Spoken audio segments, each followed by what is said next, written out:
Dear student, आज हम trigonometric function की एक्सरसाइज 3.4 के सॉल्यूशन करेंगे। तो find the principal and general solution of the following equation. सबसे पहले ये कि प्रिंसिपल और जनरल सॉल्यूशन के बारे में तो हम बहुत डिटेल से पहले पढ़ चुके हैं। जनरल सॉल्यूशन हमने सिंपल इक्वेशंस के लिए और स्टैंडर्ड इक्वेशन के लिए डराइव किए हैं, उन्हीं का हम यूज़ करेंगे जनरल सॉल्यूशन जब हम फाइंड आउट करेंगे। प्रिंसिपल सॉल्यूशन के बारे में भी हमने डिस्कस किया था। प्रिंसिपल सॉल्यूशन हमारे वो सॉल्यूशन जो किस इंटरवल में लाई करेंगे, 0 to 2 पाई के बीच में। मतलब तो क्वेश्चन नंबर फर्स्ट का solution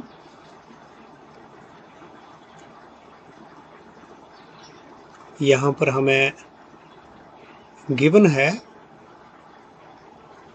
tangent x equal to √3। तो इसके लिए हमने प्रिंसिपल सॉल्यूशंस फाइंड आउट करने हैं। प्रिंसिपल सॉल्यूशंस के लिए हमें अभी पहले ये देखना है कि वो कौन से एंगल है जिसके ऊपर मेरा टेंजेंट जो है वो क्या होता है, √3। तो एक वैल्यू तो मुझे एकदम से पता है कि वो कौन सी वैल्यू है, x equal to π/3 mean 60 degree के ऊपर मेरा टेंजेंट x क्या होता है, √3। अगली वैल्यू मेरे पास क्या होगी, वो वैल्यू है मेरे पास पाई प्लस π/3। तो क्योंकि एक तो वैल्यू पॉजिटिव है, वो फर्स्ट क्वाड्रेंट में, π/3 फर्स्ट क्वाड्रेंट में है, तो ये वैल्यू पॉजिटिव आएगी। ये थर्ड क्वाड्रेंट में भी टेंजेंट हमारा पॉजिटिव होता है, तो यहाँ पर भी मेरी वैल्यू जो है वो क्या आएगी, पॉजिटिव ही आएगी। या फिर दोबारा से हम पूरा घूम करके अगर एक पूरा चक्कर लगा करके आए तो 2 पाई प्लस π/3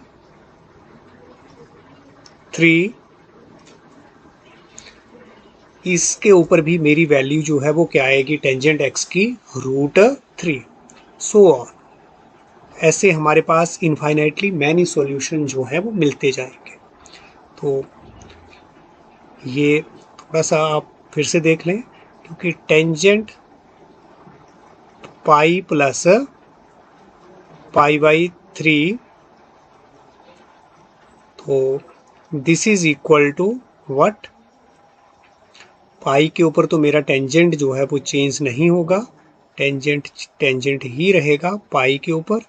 और क्योंकि ये थर्ड क्वाड्रेंट में है, यहाँ पर साइन भी पॉजिटिव ही रहेगा थर्ड क्वाड्रेंट में, और क्या बन जाएगा मेरा ये टेंजेंट π/3। ये हमने स्टडी किया हुआ है वैल्यू ऑफ ट्रिग्नोमेट्रिक फंक्शंस में, टेबल भी बनाया था इससे रिलेटेड हमने सारी चीज़ें। तो this is equal to tangent π/3 मेरा फिर से क्या हो जाएगा, √3। तो इसका मतलब ये वाली वैल्यू भी मेरे को क्या देगी, √3। ये तो √3 ही देगी, ये भी सिमिलरली ये भी मेरे को क्या देगी, √3। x इक्वल टू अब आगे क्या आ गया हमारे पास, π/3 कॉमा, इसको अगर हम सॉल्व करेंगे तो क्या हो गया, 4 π/3 कॉमा, इसको हम ऐसे रहने देंगे जैसे लिखा हुआ है, 2 pi plus π/3 and so on. तो हम बात करेंगे पहले प्रिंसिपल सॉल्यूशंस की। तो मेरा जो प्रिंसिपल सॉल्यूशन है,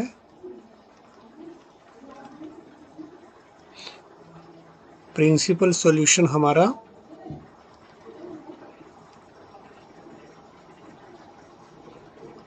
प्रिंसिपल सॉल्यूशंस लाइज इन, किस इंटरवल में लाई करेंगे हमारे प्रिंसिपल सॉल्यूशन, 0 to 2 पाई के बीच में, इंक्लूडिंग 0 to 2 पाई को भी इंक्लूड कर लेंगे। 0 और 2 पाई को भी हमने इंक्लूड करना है, इसलिए यहाँ क्लोज्ड ब्रैकेट लगाया है। तो प्रिंसिपल सॉल्यूशन हमारे इसमें, तो यहाँ पर मेरा एक तो ये जो π/3 है बिल्कुल 0 to 2π के बीच में है, और 4π/3 भी 0 to 2π के बीच में है, क्योंकि इसका मतलब ये पाई प्लस π/3, तो ये थर्ड क्वाड्रेंट में है, तो बिल्कुल ये भी इसी में आ रहा है। तो hair π/3, 4π/3 these lies in 0 to 2π, इसके बीच में। ये जो 2π प्लस π/3 है ये इसके बीच में नहीं आ रहा है, ये तो 2π से आगे निकल जा रहा है, तो इसको हम प्रिंसिपल सॉल्यूशन में इंक्लूड नहीं करेंगे। दिस बिलोंग्स टू दिस, तो therefore x equal to π/3 comma 4π/3 are principal solutions. तो एक तो हमारे पास आंसर है प्रिंसिपल सॉल्यूशन का यहाँ पर आ गया है। इसके बाद हम बात करेंगे जनरल सॉल्यूशन के बारे में। तो जनरल सॉल्यूशन के बारे में जब बात करेंगे तो हम फिर से लिख रहे हैं बी हैव, हमारे पास क्या है जो इक्वेशंस है यहाँ पर, this is equal to tangent x equal to √3, इसको हम लिख लेंगे tangent x equal to tangent, कौन से एंगल पर मेरा टेंजेंट √3 होता है, π/3 के ऊपर, मेरे को पता है। तो यहाँ पर जो π/3 है वो कहाँ लाई कर रहा है, -π/2 to π/2 के बीच में, और ये यहीं लाई करना चाहिए, तभी हम जनरल सॉल्यूशन जो है वो फाइंड आउट कर पाएंगे। तो अब हमें पता है जनरल सॉल्यूशन के लिए हमने रिजल्ट जो ड्राइव किया था, we know if tangent theta equal to tangent alpha, तो दिस इम्प्लाइज दैट यहाँ से थीटा की वैल्यू क्या आई थी हमारे पास, n π plus alpha, n belongs to integer and alpha belongs to -π/2 to π/2। तो ये हमें जो फॉर्मूला हमने ड्राइव किया था ये हमें याद भी करना है, तभी हम इसका यूज़ कर पाएंगे। तो अब यहाँ पर हम इसको कंपेयर करेंगे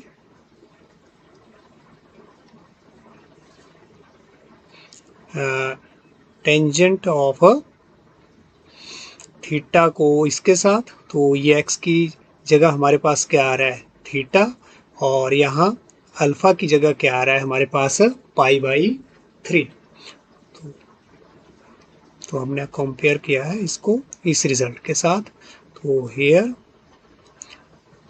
थीटा हमारे पास क्या है x, और अल्फा हमारे पास क्या है π/3। तो इसमें हम अप्लाई कर देंगे, हमें जनरल सॉल्यूशन फाइंड आउट करना है, और यही हमारे पास जनरल सॉल्यूशन होता है tangent theta equal to tangent alpha के लिए। तो इसमें अप्लाई करेंगे तो थीटा की जगह हमारे पास यहाँ पर क्या आ जाएगा, x equal to n π plus alpha, alpha की जगह π/3, और n जो है वो बिलोंग कर रहा है मेरे इंटीजर को, और अल्फ़ा जो है किसको बिलोंग कर रहा है -π/2 टू π/2। तो ये हमारे पास जनरल सॉल्यूशन, तो which is the general solution. तो एक आंसर हम पहले प्रिंसिपल सॉल्यूशन यहाँ फाइंड आउट कर चुके हैं, ये हमारे पास दूसरा आंसर। तो अब हम क्वेश्चन लेंगे next, that is question number 4, और सेकंड और थर्ड जो है वो आप खुद प्रैक्टिस करेंगे। क्वेश्चन नंबर जो हमारे पास 4 है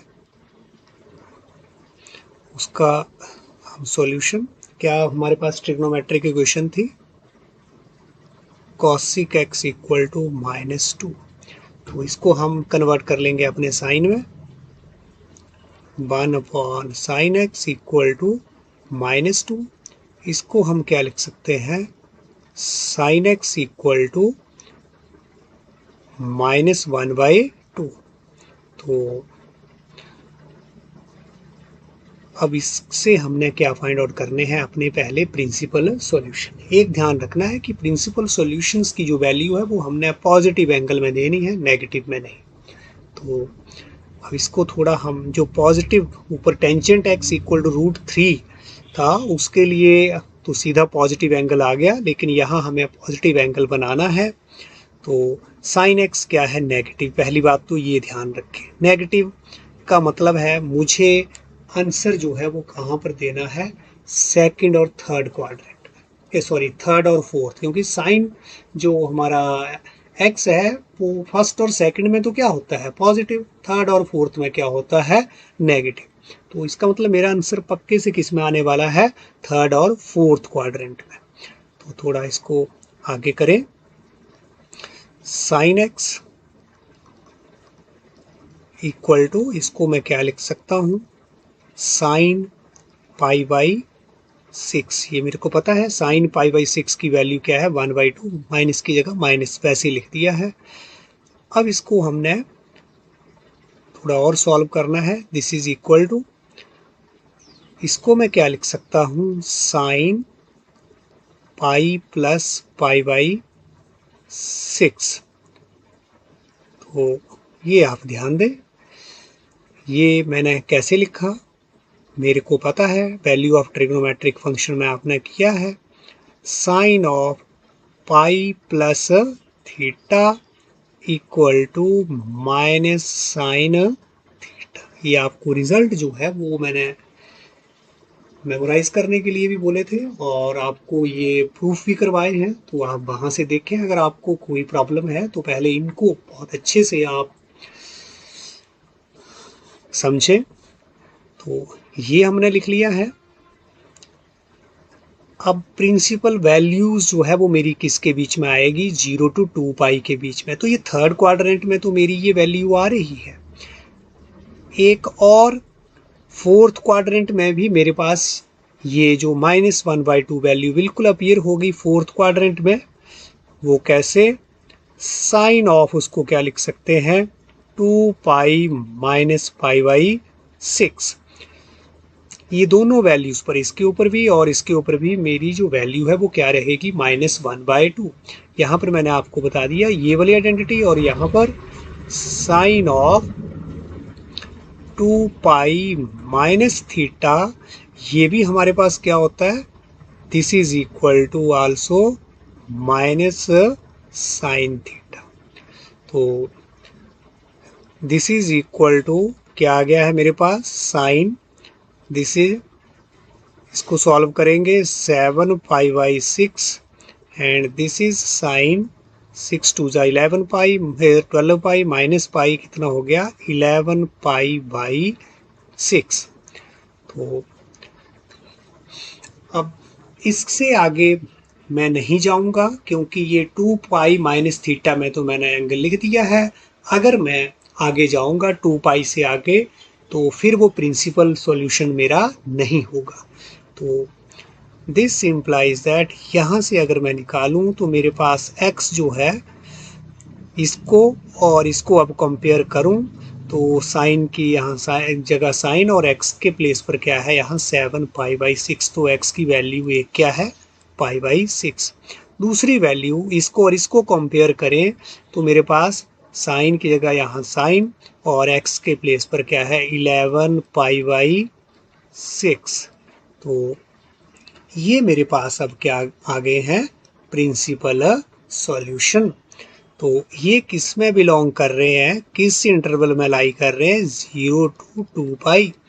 तो therefore the principal solutions are 7π/6 and 11π/6। तो this is my first answer.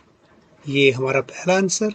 इधर जो हमने ये किया था, ये this is our rough work. तो अब हम इसका जनरल सॉल्यूशन फाइंड आउट करेंगे।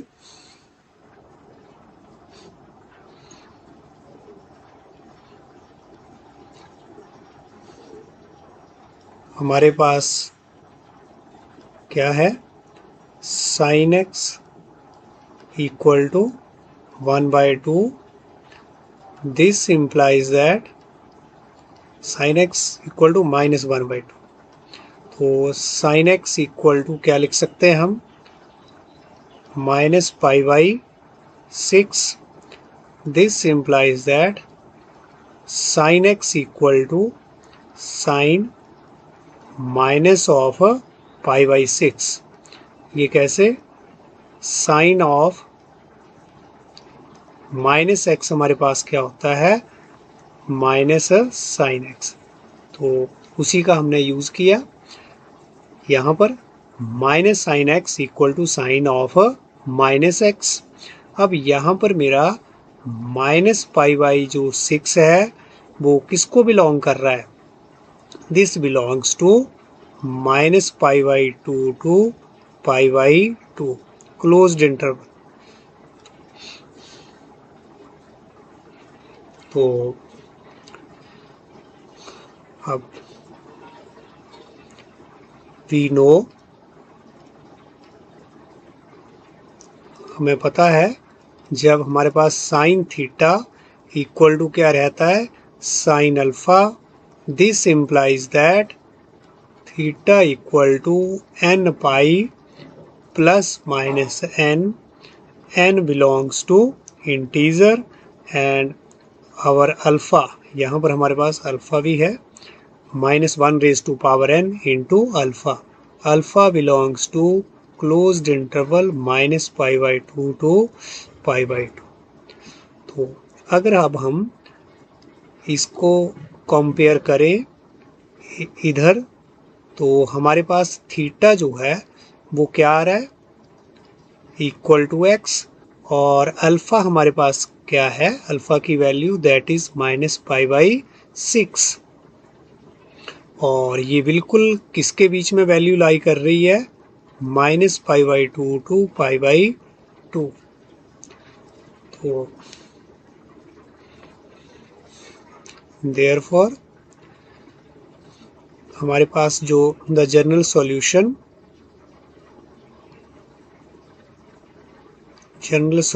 Is what, general solution is x equal to, इसकी जगह थीटा की जगह x आ गया है, अल्फा की जगह हम आगे -π/6 रख देंगे, n पाई प्लस -1⁻n, और इन प्लेस ऑफ अल्फा हमारे पास क्या आ गया है, -π/6।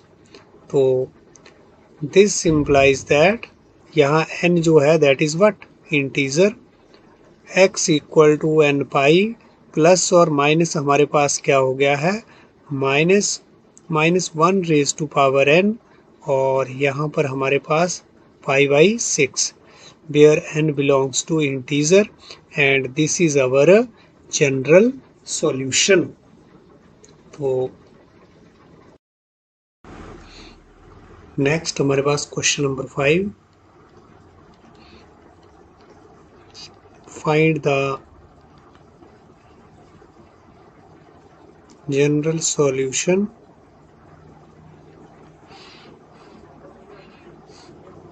of cos 4x equal to cos 2x। तो इसका हम जनरल सॉल्यूशन फाइंड आउट करेंगे। सॉल्यूशन, तो ये हमारे पास जो गिवन है equation that is cos 4x equal to cos 2x। इसको हम क्या लिख सकते हैं, cos 4x minus cos 2x, या हमारे पास इसके लिए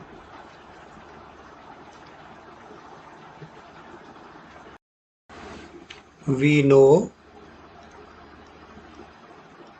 ये हमारे पास standard equation cos theta equal to cos phi. तो अगर हमारे पास cos theta equal to cos alpha है तो हमारे पास थीटा की वैल्यू क्या आती है? Theta equal to what 2n pi plus minus alpha n belongs to integer. हमारे पास ये जनरल सॉल्यूशन के लिए फॉर्मेट है, तो इसको अप्लाई करेंगे हम सीधा सीधा। यहाँ पर थीटा क्या है हमारे पास? 4x, अल्फ़ा क्या है हमारे पास? 2x। तो अगर इसको हम यहाँ पर रखें देयरफॉर, तो थीटा की जगह हमारे पास क्या आ जाएगा? 4x एंड 2n पाई के प्लेस पर तो वैसे ही अल्फ़ा के प्लेस पर हमारे पास 2x, n belongs to integer. ध्यान दें ये हमारे पास x है और इधर ये n, this is also x।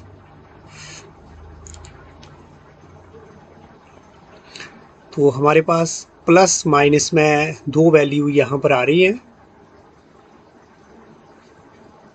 This is 2, हमारे पास 2x, अल्फा इज 2x।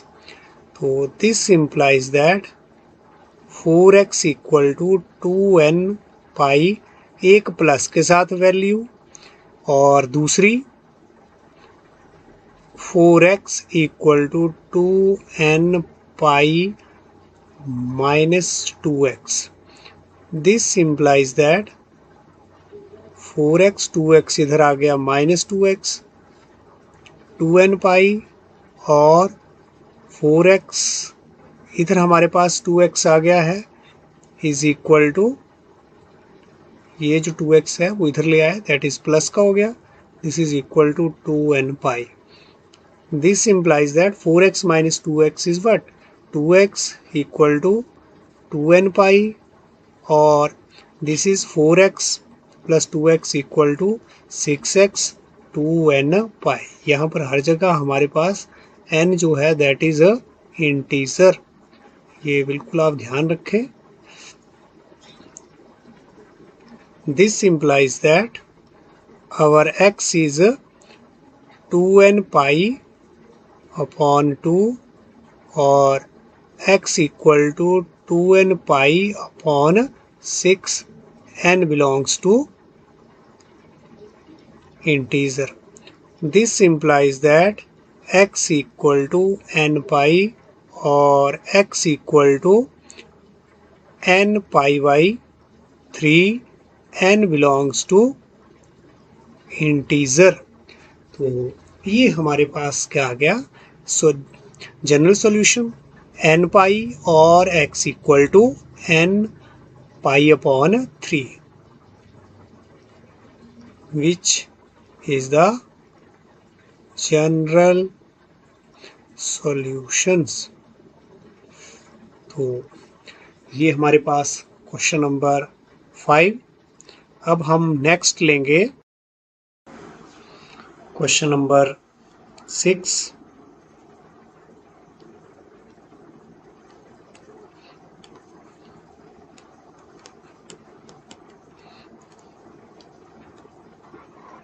तो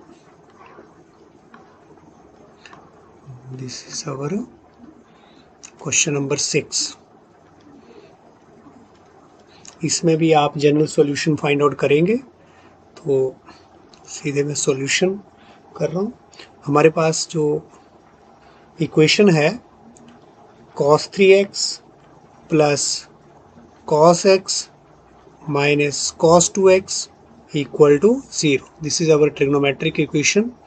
तो अब यहाँ पर हमारे पास पहले जैसा एक्सप्रेशन नहीं है, यहाँ पर हमारे पास ये तीन क्वांटिटी प्लस करी हुई है, cos 3x plus cos x minus cos 2x equal to 0। तो पहले हम इसको सॉल्व करेंगे, उसके बाद हम जो पहले जैसा फॉर्मेट हमें गिवन था हम उसके अकॉर्डिंग इसको लाने की कोशिश करेंगे। तो cos 3x अगर cos x को देखें तो यहाँ पर हम एक आइडेंटिटी का यूज़ कर सकते हैं, कौन सी भला? Cos C plus cos D, सिर्फ इन दो में। यहाँ हम और थर्ड को हम ऐसे ही लिखते रहेंगे साथ में।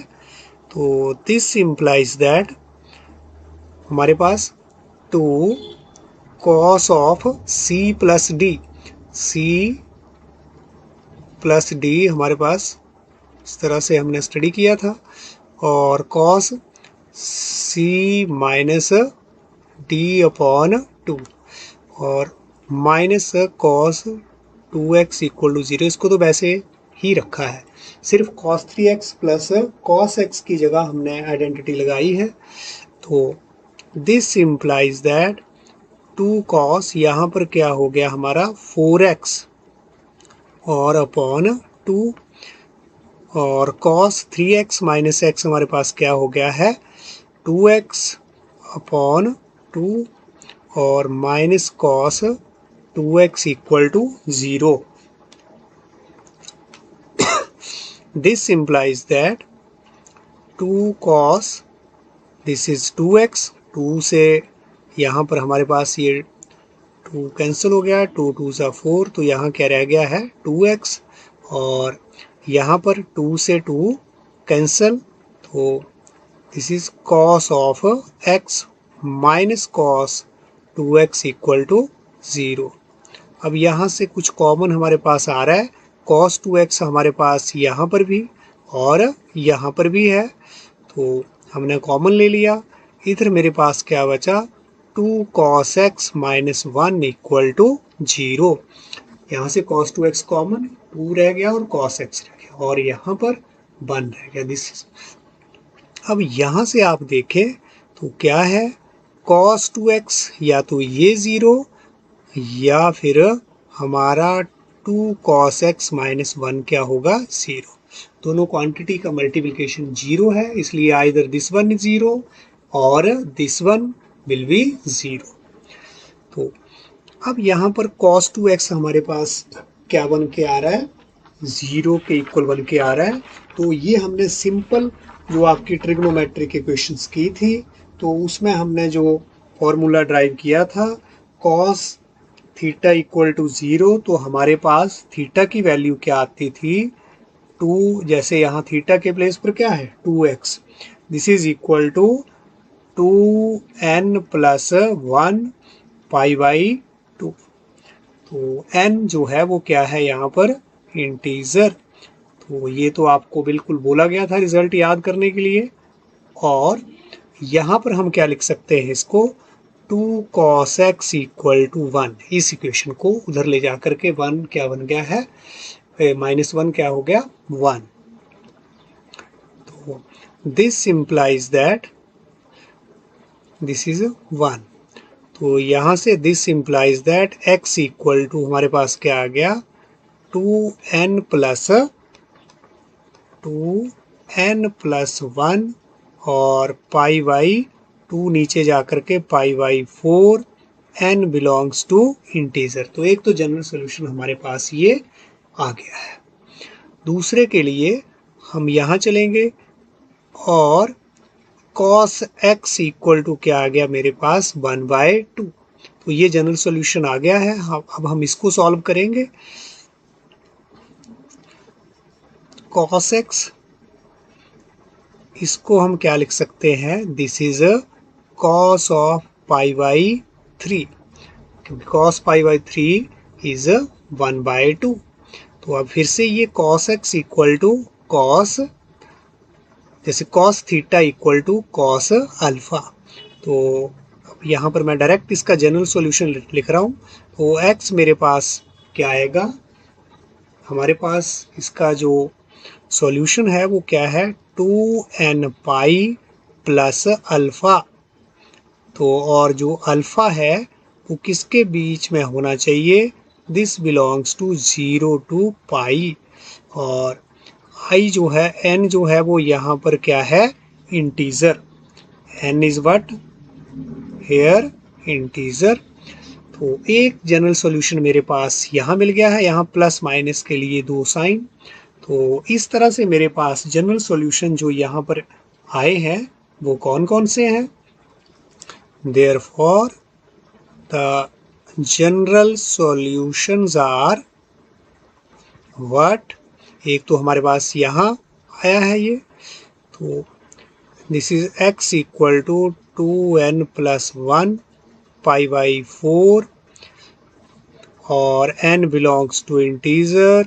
और फिर कौन सा सॉल्यूशन आया है, this one, x equal to 2n pi plus minus π/3, तो where n belongs to integer. तो ये मेरे पास सॉल्यूशन आए हैं इस क्वेश्चन के लिए। नेक्स्ट हमारे पास क्वेश्चन नंबर 8, इसका भी हमें जनरल सॉल्यूशन ही फाइंड आउट करना है। तो हमारे पास जो ट्रिग्नोमेट्रिक इक्वेशन है, secant square 2x equal to 1 minus tangent 2x, तो दिस इम्प्लाइज दैट, इसको हम क्या लिख सकते हैं, 1 plus tangent square 2x equal to 1 minus tangent 2x। तो इसको हमें पहले सॉल्व करना है, फिर हमें इसको किसी स्टैंडर्ड इक्वेशन में चेंज हो तो उस ढंग से इसको करेंगे। दिस इज, तो यहाँ पर टेंजेंट स्क्वायर 2x माइनस यहाँ पर 1 जो है वो cancel, this is equal to tangent 2x।